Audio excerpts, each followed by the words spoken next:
2019 में गठबंधन करके चुनाव लड़ने वाले अखिलेश और मायावती के बीच चुनाव खत्म होते ही दूरियां आ गई हैं और आज भी वो दूरियां खत्म नहीं हुई। अखिलेश मायावती पर तंज कस रहे तो बहन जी अखिलेश को अपने गिरेबान में झांकने की नसीहत दे रही हैं। ऐसे में सबसे बड़ा सवाल तो ये है कि आखिर 2024 में एकजुट होकर के प्रधानमंत्री मोदी से टकराने के मंसूबे पालने वाला विपक्ष जब आपस में ही टकराता रहेगा तो फिर वो मोदी का मुकाबला कैसे कर पाएगा।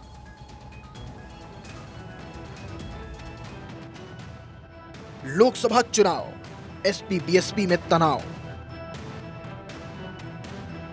अखिलेश ने कही भरोसे वाली बात, बीएसपी सुप्रीमो ने याद दिलाया पिता का आशीर्वाद। खुद के गिरबान में झांके अखिलेश,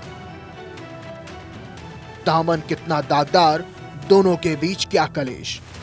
आखिर इतने दिनों से शांत रहने वाली बीएसपी सुप्रीमो मायावती के तीखे तेवर कैसे हो गए? वे अचानक से सपा प्रमुख अखिलेश यादव पर क्यों भड़क गई? आखिर ऐसी क्या बात हुई जो अखिलेश को मुलायम सिंह यादव का आशीर्वाद याद दिलाना पड़ा? इतना ही नहीं, उन्होंने उनकी गिराबान में झांकने तक की नसीहत दे डाली।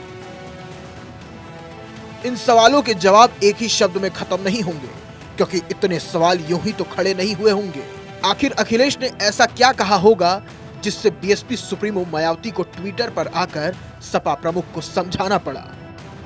दरअसल अखिलेश यादव बीते दिनों शनिवार को बलिया दौरे पर थे, जहां उन्होंने इंडिया ब्लॉक में मायावती और बीएसपी को शामिल करने के बारे में सवाल किया गया तो उन्होंने तंज भरे लफ्ज में पलटकर पूछ लिया, और पूछा भी क्या, सीधे कहा, उसके बाद 2024 लोकसभा चुनाव का भरोसा आप दिलाओगे क्या?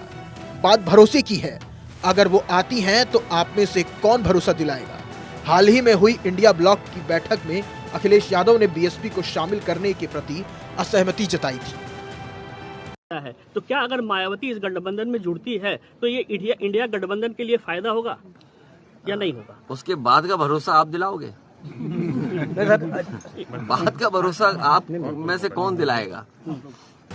अब ऐसे में अखिलेश की पीडीपी यानी पिछड़ा, दलित और अल्पसंख्यक की नीति के बारे में भी मायावती ने लिख दिया कि अपनी और अपनी सरकार की खासकर दलित विरोधी रही आदतों, नीतियों और कार्यशैली से मजबूर सपा टिप्पणी करने वाले खुद अपनी गिरबान में झांक कर देखें। ऐसे में उन्होंने अपनी विश्वसनीयता पर सवाल उठाए जाने पर अखिलेश को दो टूक में जवाब दिया। अब बात आती है कि मायावती ने अखिलेश के पिता मुलायम सिंह यादव का बीजेपी को दिया आशीर्वाद क्यों याद दिलाया? उन्होंने कहा, समाजवादी पार्टी का दामन बीजेपी को बढ़ाने और उसे मेल जोल के मामले में दागदार रहा है। उन्होंने एक्स पर अपने पोस्ट में लिखा, तत्कालीन सपा प्रमुख मुलायम सिंह यादव द्वारा बीजेपी को संसदीय चुनाव जीतने से पहले और आशीर्वाद दिए जाने को कैसे कोई भुला सकता है? और फिर बीजेपी सरकार बनने पर उनके नेतृत्व से सपा नेतृत्व का मिलना जुलना जनता कैसे भूल सकती है? ऐसे में सपा सांप्रदायिकता ताकतों से लड़े तो ये उचित होगा। ऐसे में समझा जा सकता है कि मायावती का इशारा दिव्यांगत मुलायम सिंह यादव के आशीर्वाद की ओर जाता है, जब संसद में पीएम मोदी को दूसरे कार्यकाल के लिए आशीर्वाद दिया था। बहरहाल दोनों पार्टियों के बीच जो चल रहा है वो जग जाहिर है। लोकसभा चुनाव नजदीक है। दलित पिछड़ों और अल्पसंख्यकों को साधने का सपा का सपना कितना साकार होता है, अब खुद बीएसपी सुप्रीमो ने अखिलेश को आड़े हाथों ले लिया है। Bureau report, Bharat 24।